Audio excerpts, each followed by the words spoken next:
ರಾಜ್ಯದಲ್ಲಿ ಕೊರೋನಾ ವೈರಸ್ಗೆ ಮೊದಲ ಬಲಿಯಾಗಿದೆ. ಇದರ ಬೆನ್ನಲ್ಲೇ ಹೈ ಅಲರ್ಟ್ ಆಗಿದೆ.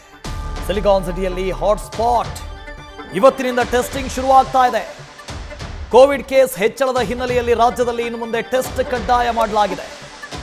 ಉಸಿರಾಟ, ಹೃದಯ ಸಂಬಂಧಿ ಸಮಸ್ಯೆ ಇರುವವರಿಗೆ ಕಡ್ಡಾಯವಾಗಿ ಟೆಸ್ಟ್ ಮಾಡಬೇಕು ಅಂತ ಹೇಳಿದೆ ಇಲಾಖೆ. ಕೋವಿಡ್ ಪರೀಕ್ಷೆಗೆ ಸಚಿವ ದಿನೇಶ್ ಗುಂಡೂರಾವ್ ಸೂಚನೆ ಕೊಟ್ಟಿದ್ದಾರೆ. ಇಂದಿನಿಂದ ಆಯ್ದ ಆಸ್ಪತ್ರೆಗಳಲ್ಲಿ ಕೊರೋನಾ ಟೆಸ್ಟಿಂಗ್ ಆರಂಭ ಆಗ್ತಾ ಇದೆ. ರಾಜ್ಯದಲ್ಲಿ 38 ಸಕ್ರಿಯ ಕೇಸ್, ಬೆಂಗಳೂರಿನಲ್ಲೇ 33 ಕೇಸ್ ಪತ್ತೆಯಾಗಿದೆ.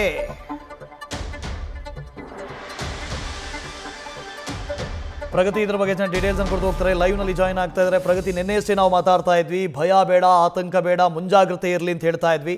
ಇದರ ಬೆನ್ನಲ್ಲೇ ರಾಜ್ಯದಲ್ಲಿ, ಅದರಲ್ಲೂ ರಾಜಧಾನಿಯಲ್ಲಿ ಮೊದಲ ಬಲಿಯಾಗಿದೆ.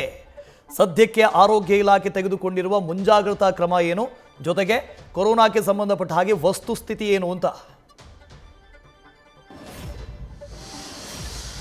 ವಾಸುದೇವ್, ರಾಜ್ಯದಲ್ಲಿ ಈಗಾಗಲೇ 38 ಸಕ್ರಿಯ ಪ್ರಕರಣಗಳು ದಾಖಲಾಗಿರುವಂಥದ್ದು. ಅದರಲ್ಲಿ ಬೆಂಗಳೂರು 32 ಕೇಸ್, ಜೊತೆಗೆ ಬೆಂಗಳೂರು ಗ್ರಾಮಾಂತರ 1 ಕೇಸ್, ಒಟ್ಟಾರೆಯಾಗಿ 33 ಕೇಸ್ ಬೆಂಗಳೂರಿನಲ್ಲೇ ಇರುವಂತಹದ್ದು. ಜೊತೆಗೆ ಈಗಾಗಲೇ ರಾಜ್ಯದಲ್ಲಿ ಈ ಒಂದು ಕೋವಿಡ್ನ ಉಪತಳಿ ಏನಿದೆ, ಈ JN1 ಪ್ರಭೇದ ಈಗ ಏನು ಕಾಣಿಸ್ಕೊಂಡಿದೆ, ಅದರ ಒಂದು ಸೋಂಕಿಗೆ ಈಗ ಆಲ್ರೆಡಿ ಒಬ್ರು ವೃದ್ಧರು ಸಾವನ್ನಪ್ಪಿರುವಂಥದ್ದು. 84 ವರ್ಷದ ವೃದ್ಧ ಅನ್ನುವಂತಹ ಮಾಹಿತಿ ಸಿಗ್ತಾ ಇದೆ. ಮೇ 17ಕ್ಕೆ ಇವರು ಏನು ಕೋವಿಡ್ಗೆ ಬಲಿಯಾಗಿದ್ರು ಅನ್ನುವಂತಹ ಇನ್ಫಾರ್ಮೇಶನ್ ಸಿಗ್ತಾ ಇರುವಂತಹದ್ದು. ಖಾಸಗಿ ಆಸ್ಪತ್ರೆಯಲ್ಲಿ ಚಿಕಿತ್ಸೆಯನ್ನ ಪಡ್ಕೊಂಡಿದ್ರು, ಆದರೆ ಫಲಕಾರಿಯಾಗದೆ ಈಗ ಸಾವನ್ನಪ್ಪಿರುವಂತಹ ಮಾಹಿತಿ ಲಭ್ಯ ಆಗಿರುವಂತಹದ್ದು. ಇದು ಅನೇಕರಲ್ಲಿ ಆತಂಕವನ್ನ ಸೃಷ್ಟಿ ಮಾಡಿದೆ. ಯಾಕಂದ್ರೆ ಇಷ್ಟು ದಿನ ನಾವು ಹೇಳ್ತಾ ಇದ್ವಿ, ಪ್ಯಾನಿಕ್ ಆಗುವಂತಹ ಅವಶ್ಯಕತೆ ಇಲ್ಲ, ಭಯ ಪಡುವಂತಹ ಅವಶ್ಯಕತೆ ಇಲ್ಲ ಅಂತ.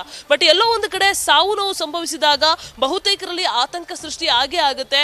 ಈಗ ನಾವು ಏನೇನು ಮುಂಜಾಗ್ರತೆ ಕ್ರಮವನ್ನ ಕೈಗೊಳ್ಳಬೇಕು ಅನ್ನುವಂತಹ ವಿಚಾರ ಮುನ್ನೆಲೆಗೆ ಬರುತ್ತೆ. ಇದಕ್ಕೆ ಸಂಬಂಧಪಟ್ಟ ಹಾಗೆ ಆರೋಗ್ಯ ಇಲಾಖೆಯಿಂದಲೂ ಕೂಡ ಅಡ್ವೈಸರಿ ನೋಟ್ ಅನ್ನು ಕೂಡ ಆಲ್ರೆಡಿ ಬಿಡುಗಡೆ ಮಾಡಿರುವಂತಹದ್ದು ನೀವು ಗಮನಿಸಿರಬಹುದು.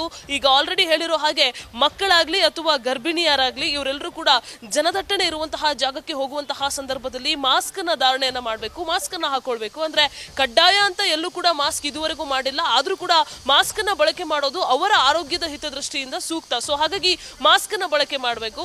ಜೊತೆಗೆ ಅತಿ ಹೆಚ್ಚು ಜನರಿರುವಂತಹ ಜಾಗಕ್ಕೆ ಹೋಗದೆ ಇರೋದೇ ಒಳ್ಳೆಯದು. ಮತ್ತೆ ಯಾರಿಗೆ ಜ್ವರ ಇರುತ್ತೆ, ಯಾರಿಗೆ ನೆಗಡಿ ಇರುತ್ತೆ, ಯಾರಿಗೆ ಕೆಮ್ಮು ಇರುತ್ತೆ ಅಂತವರು ಆದಷ್ಟು ತಮ್ಮನ್ನ ತಾವು ಐಸೋಲೇಟ್ ಮಾಡ್ಕೊಳ್ಬೇಕು. ಅಂದ್ರೆ ಹೊರಗಡೆ ಹೋಗದೆ ಆದಷ್ಟು ಮನೆಯಲ್ಲೇ ಇದ್ಕೊಂಡು ಅದು ಕ್ಯೂರ್ ಆದ್ಮೇಲೆ ಹೊರಗಡೆ ಹೋಗುವಂತಹ ಒಂದು ಕೆಲಸವನ್ನ ಮಾಡಬೇಕು. ಅಗತ್ಯ ಅವಶ್ಯಕತೆ ಇದ್ರೆ ಮಾತ್ರ ಹೊರಗಡೆ ಹೋಗ್ಬೇಕು, ಇಲ್ಲ ಅಂತ ಅಂದ್ರೆ ಮನೆಯಲ್ಲೇ ಇರಬೇಕು. ಜೊತೆಗೆ ಸಾಮಾಜಿಕ ಅಂತರವನ್ನ ಕಾಯ್ದುಕೊಳ್ಬೇಕು. ಜೊತೆಗೆ ಆದಷ್ಟು ಎಷ್ಟು ಸಾಧ್ಯ ಆಗುತ್ತೋ ಅಷ್ಟು, ಈ ಹಿಂದೆ ನಾವು ಯಾವ ರೀತಿಯಾದಂತಹ ರೂಲ್ಸ್ ಅನ್ನ ಫಾಲೋ ಮಾಡ್ತಾ ಇದ್ವಿ ಆ ರೀತಿಯಾಗಿ ರೂಲ್ಸ್ ಅನ್ನ ಫಾಲೋ ಮಾಡಬೇಕು. ಯಾಕಂದ್ರೆ ವಿದೇಶಗಳಲ್ಲಿ ಅತಿ ಹೆಚ್ಚಾಗಿ ಈ ಒಂದು JN1 ಏನಿದೆ ಆತಂಕವನ್ನ ಸೃಷ್ಟಿ ಮಾಡ್ತಾ ಇದೆ. ಜೊತೆಗೆ ಮಹಾರಾಷ್ಟ್ರದ ಮುಂಬೈಯಲ್ಲೂ ಕೂಡ ಈಗ ಆಲ್ರೆಡಿ 3 ಜನ ಸಾವನ್ನಪ್ಪಿರುವಂತದ್ದು. ಜೊತೆಗೆ ಒಬ್ಬ ಯುವಕ ಕೂಡ ಸಾವನ್ನಪ್ಪಿರೋದ್ರಿಂದ ಅನೇಕರಲ್ಲಿ ಇದು ಬರೀ ವೃದ್ಧರಿಗೆ ಮಾತ್ರ ಅಲ್ಲ, ವಯಸ್ಸಾದವರಿಗೆ ಮಾತ್ರ ಅಲ್ಲ, ಯುವಕರಲ್ಲೂ ಕೂಡ ಈ ಕೋವಿಡ್ ಕಾಣಿಸಿಕೊಂಡ್ರೆ ಸಾವನ್ನಪ್ಪುವಂತಹ ಸಾಧ್ಯತೆ ಇರುತ್ತೆ. ಹಾಗಾಗಿ ಅದರ ಗಂಭೀರ ಸ್ವರೂಪವನ್ನ ಪಡೆದುಕೊಳ್ಳುವಂತಹ ಸಾಧ್ಯತೆ ಇರೋದ್ರಿಂದ ಯಾರಿಗೆಲ್ಲ ILI ಮತ್ತೆ ಸಾರಿ ಪ್ರಕರಣಗಳಿರ್ತವೆ ಅಂತವರು ಕಡ್ಡಾಯವಾಗಿ ಕೋವಿಡ್ ಟೆಸ್ಟ್ ಅನ್ನ ಮಾಡ್ಕೊಳ್ಬೇಕು ಅಂತ ಆರೋಗ್ಯ ಇಲಾಖೆ ಈಗಾಗಲೇ ಸೂಚಿಸಿರುವಂತದ್ದು.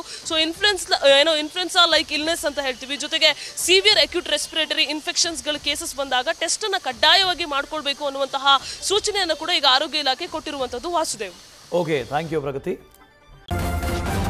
ನ್ಯೂಸ್ ಫಸ್ಟ್, ನಿರ್ಭೀತಿಯಿಂದ ನಿಮ್ಮ ಪರವಾಗಿ.